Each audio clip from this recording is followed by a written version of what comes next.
क्या एक super power किसी दूसरे देश के राष्ट्रपति को रात के अंधेरे में उनके अपने ही घर से उठा सकती है? ये किसी एक्शन फिल्म का सीन नहीं है। ये वेनेजुएला में हुए अमेरिकी ऑपरेशन की कथित हकीकत है। चलिए इस पूरी सनसनीखेज कहानी की तह तक चलते हैं। कहानी की शुरुआत होती है राष्ट्रपति ट्रंप के इसी बयान से। ऑपरेशन के ठीक बाद दिया गया ये बयान, इसने पूरी दुनिया में एक भूचाल ला दिया और ये साफ कर दिया कि अमेरिका इस मिलिट्री एक्शन को किस तरह से देखता है। तो आखिर उस रात हुआ क्या था? चलिए उस रात के पूरे घटनाक्रम को देखते हैं स्टेप बाय स्टेप, जब दुनिया की सबसे ताकतवर सेना ने एक संप्रभु देश की राजधानी पर धावा बोल दिया। तारीख 2 जनवरी। काराकस का आसमान लड़ाकू विमानों की गड़गड़ाहट से गूंज रहा था और इसी शोर के बीच अमेरिकी स्पेशल फोर्सेस के हेलीकॉप्टर शहर के दिल में उतरे। ये बिजली की रफ्तार से की गई एक ऐसी कार्रवाई थी जिसके लिए कोई तैयार नहीं था, और इस छापे का जो नतीजा निकला वो यकीन करने लायक नहीं था। खुफिया रिपोर्ट्स के मुताबिक राष्ट्रपति मादुरो और उनकी पत्नी को उनके बिस्तर से उठाकर ले जाया गया।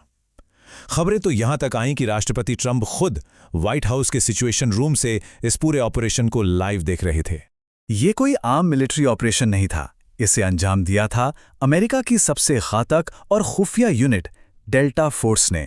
जी हां, ये वही यूनिट है जो दुनिया के सबसे मुश्किल मिशन के लिए जानी जाती है और जिसने 2019 में आईसिस के सरगना अबू बकर अल बगदादी का भी खात्मा किया था।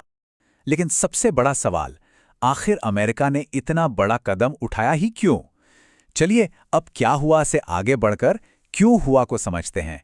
ऑफिशियली ट्रंप एडमिनिस्ट्रेशन ने 2 वजहें बताईं। पहली, वेनेजुएला से ऑपरेट हो रहे ड्रग्स के इंटरनेशनल नेटवर्क को तोड़ना, और दूसरी, मादुरो की तानाशाही को खत्म करके वहां लोकतंत्र को फिर से बहाल करना। अमेरिका का सीधा आरोप था कि मादुरो सरकार खुद ड्रग्स की तस्करी में शामिल है। लेकिन ये सब अचानक नहीं हुआ। इसकी तैयारी महीनों से चल रही थी। अगस्त में ही एक सीक्रेट ऑर्डर पास हुआ था, जिसके बाद ड्रग्स ले जाने वाले जहाज़ों पर हमले तेज हो गए और दिसंबर आते आते लगभग 15,000 अमेरिकी सैनिक और एक पूरा का पूरा एयरक्राफ्ट कैरियर वेनेजुएला को घेर चुका था। ये एक साफ संकेत था कि कुछ बहुत बड़ा होने वाला है। तो क्या ये मामला सिर्फ ड्रग्स और तानाशाही का है, या फिर इस कहानी की जड़ें कहीं और दशकों पुराने अविश्वास और टकराव में बहुत गहरी हैं? अमेरिका और वेनेजुएला, इनके रिश्ते कभी भी आसान नहीं रहे। चलिए इस लंबी और उलझी हुई दुश्मनी की टाइमलाइन पर एक नज़र डालते हैं। इस तनाव की शुरुआत हुई 1999 में ह्यूगो चावेज के सत्ता में आने से, जिनकी समाजवादी नीतियां अमेरिका को कभी रास नहीं आईं। मादुरो के आने के बाद तो ये टकराव और भी बढ़ गया। अमेरिका ने मादुरो को कभी लेजिटिमेट राष्ट्रपति माना ही नहीं, और 2019 में तो अमेरिकी न्याय विभाग ने उन पर नार्को टेररिज्म का चार्ज लगा दिया, यानी ड्रग्स के जरिए आतंकवाद फैलाने का इल्जाम। लेकिन इस सिक्के का एक दूसरा पहलू भी है। मादुरो की तरफ से कहानी बिल्कुल अलग सुनाई देती है। उनका हमेशा से यही कहना रहा है कि अमेरिका की असली नज़र वेनेजुएला के लोकतंत्र पर नहीं, बल्कि उसके काले सोने यानी तेल पर है।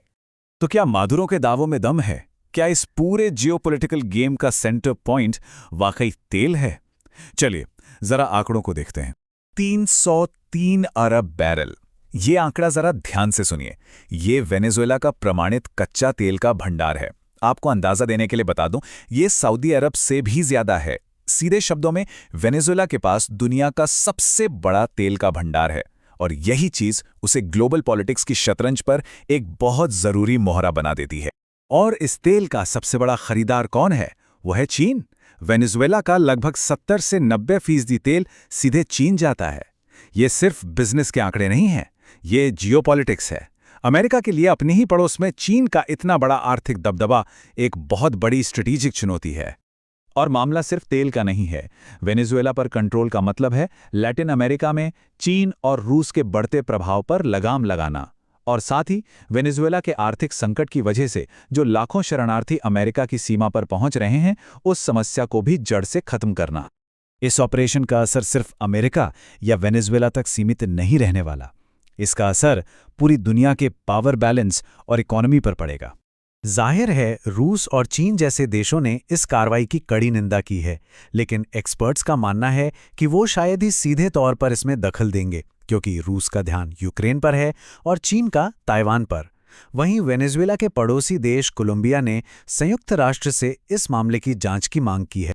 और इसका सबसे बड़ा असर वो शायद तेल बाजार पर दिखेगा। देखिए, मदुरो के राज में खराब मैनेजमेंट की वजह से वेनेजुएला अपनी क्षमता का सिर्फ 10% तेल ही निकाल पा रहा था। अगर यहाँ अमेरिका समर्थित सरकार आती है और प्रोडक्शन पूरी क्षमता से शुरू होता है, तो मार्केट में तेल की सप्लाई अचानक से बढ़ जाएगी और इसका मतलब दुनिया भर में पेट्रोल डीजल के दाम नीचे आ सकते हैं।